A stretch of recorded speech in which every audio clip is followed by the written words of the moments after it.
Hi, this is Bill Hanna, Mesabi Daily News Executive Editor. Here with Representative Jason Metsa from Virginia for our ongoing series of interviews and comment during the legislative session, and which now has about 6 weeks, maybe a little bit more to go until adjournment in mid to late May. Jason, let's talk a little bit about local government aid and where that's at. I know you feel there's a proposal that is going to be much more beneficial to the Iron Range. You want to speak to that a little bit? Yeah, Bill, we've done a significant amount of work. When the proposal originally came out from the governor's office, they had about $80 million in new proposed spending, and a bulk of that spending was not in Greater Minnesota. And so we've been working with the Coalition of Greater Minnesota Cities, along with a multitude of other, greater representation, whether it's regional, like up here with us at the IRRB level, or the little pockets around the state that also have regional interests. And we've come up with a new formula where about half the spending in the new funds are in Greater Minnesota. So we're really happy with that. Okay, Jason, let's talk a little bit about the investment tax credit, which goes back to mining companies for them to put new projects or new work into the plants on the range. And I don't know how much that is now, whether it's 30 cents, what is that? Maybe you can say that. But right now I believe the proposal is to take that money and use it for education capital projects on the Iron Range. And I don't think the range delegation is fully unified as to how that should be done at this point. Maybe you can speak to that a little bit. Appreciate it. Yeah. Well, yeah, Bill, we're all committed to putting more money in the education system, and so it's a matter of where the money comes out of.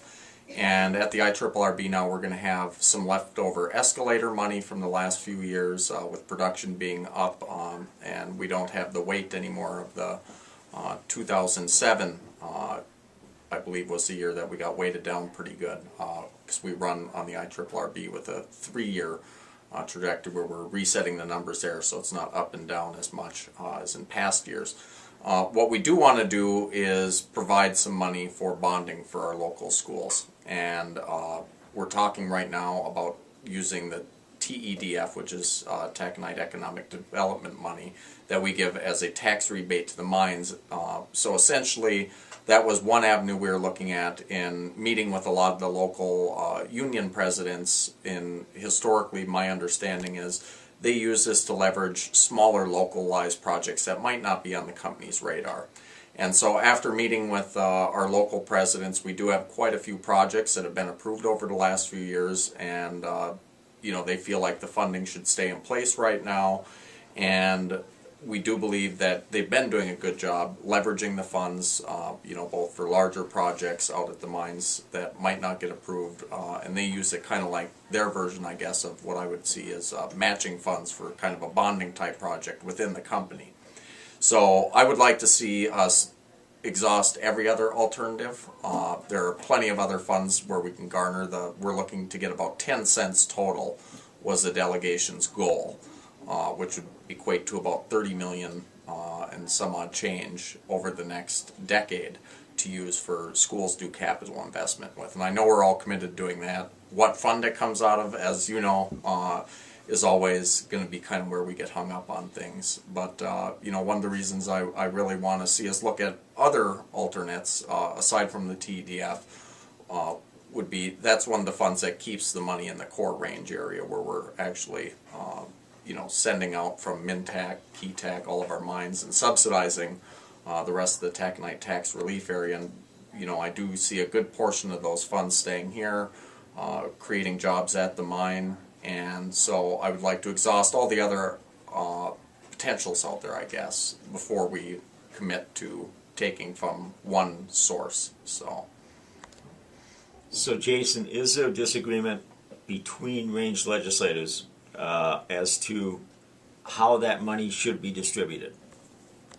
As always, we do within our regions as a delegation fight for our region's funding from the IRRB and the tax dollars that are being dispersed through there. And right now, I would say we aren't so much fighting over where it's going as to what fund it's coming out of. And so I think all of us are on the same page to get the bonding money available, and then to make sure that it's representative to the districts that actually need the money. And I think, we're waiting to hear back some more from the Rams Association, has been tasked with getting us kind of a list of bonding projects or potential bonding projects that all the different school districts around the whole taconite tax relief area need. And I think one area my predecessor and I are going to disagree a little bit. He might have fought for Virginia, Mountain Iron, Buell, and the way I look at it, I still believe that Cook, Tower when it was in service, Babbitt and Barris and Cherry, all of those kids have parents who work in the mines too, and we need to be paying attention to their funding as well. So, for me, it's more about finding the solution that works best. And right now, if we took out the language as to where it came from, it would just get taken out of the general funding. So it would come a portion out of the Doug Johnson and a portion out of the environmental fund to take care of that request. So I think you created, without knowing, a good segue into the next question, Jason. Fiscal disparities. When it began, I think it had unified support of arranged delegation. As it went on over the years, it seemed like your predecessor, Representative Rukavina, was not enamored with it. He felt too much money was coming out of the core range. Often he would call it his money, and going to the other areas outside, fiscal disparities, to make sure other communities get part of that. There is, I believe, a study now that is being looked at on that, or hopefully get funding for a study to look at that. Why? And what would the study look at?